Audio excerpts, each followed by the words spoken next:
The RV Show USA is brought to you by Flagstaff, Rockwood, building better RVs, making smarter RVers. And welcome again, everybody. We're going to do something a little bit different today. I'm going to present a situation that we experienced at our campground in Texas, and we would like to know what you do, what you would do if you accidentally did something that damaged campground property.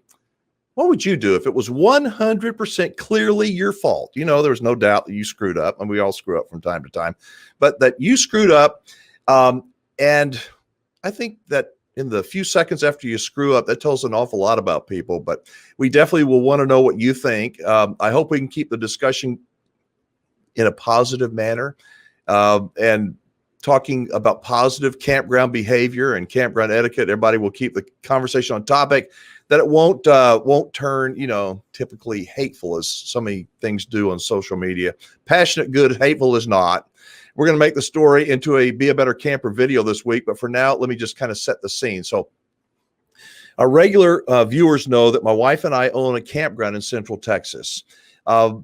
It's not the biggest, not the best, but it's the best that we're able to do, and most people kind of like it most of the time. Our staff prides itself on helping everybody have the best overall experience possible. Part of that is to make sure that your campsite is clean and nice when you pull into it, right? I mean, free of wrappers and big dirty and plastic bottle caps, all that kind of stuff, wiping down the picnic table, just making it nice for when you arrive. Every now and then, though, somebody leaves a mess, and we deal with it. Don't like it, but we deal with it. Every now and then, somebody also damages campground property.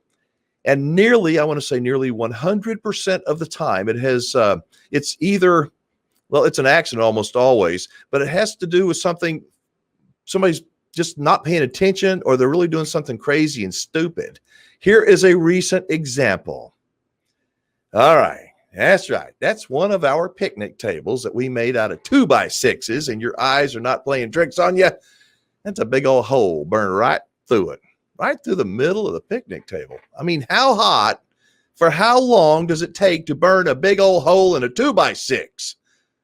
Did you know that putting a barbecue pit, did you know that putting a barbecue pit on top of a picnic table is not a good idea? I mean, who knew?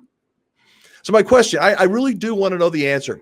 If you were that camper and you did this, you accidentally did it, apparently, but you did this in a campground, how would you go about handling the situation? That is the question. Maybe another way of asking is, what would you think is the proper way to handle the situation if you were this camper? What would you do if you screwed up like this? Should the offender, the person who did this, report it immediately to the campground? Should they report it, just sometime between the time it happened and the time they leave? What should they do? The graphics girl is in the chat, so let us know.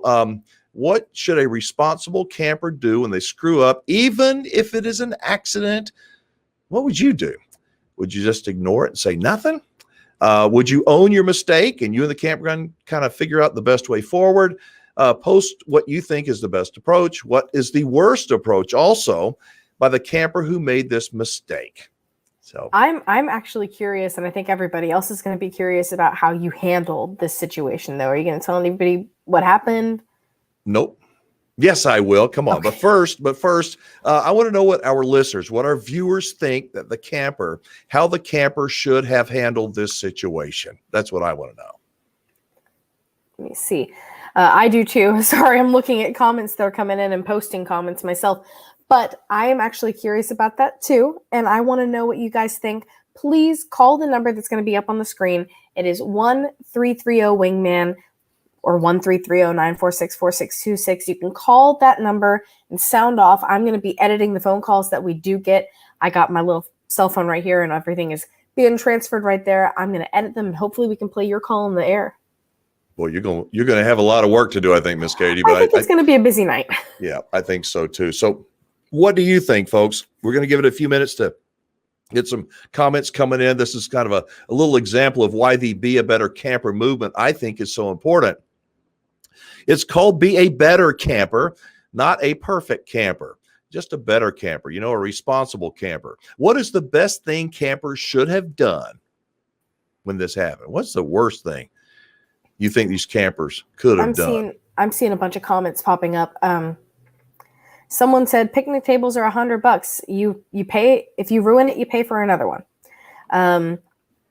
Let's see. Another person said, A report picnic it. table out of 2x6s ain't $100. You hadn't been to the lumber yard lately. But anyway, I appreciate the input. I think if you damage it, I mean, but anyway, I get the drift. That's for sure. Well, it's like when you go in a store. If you go in an antique store and you knock over a vase and it falls over, you break it, you buy it. That's typically the rule that you hear. Mike Alexina says, report it right away and offer to pay for damages. Dottie Andrews says, the worst approach, in my opinion, is dodging the subject. How the people sleep is beyond me.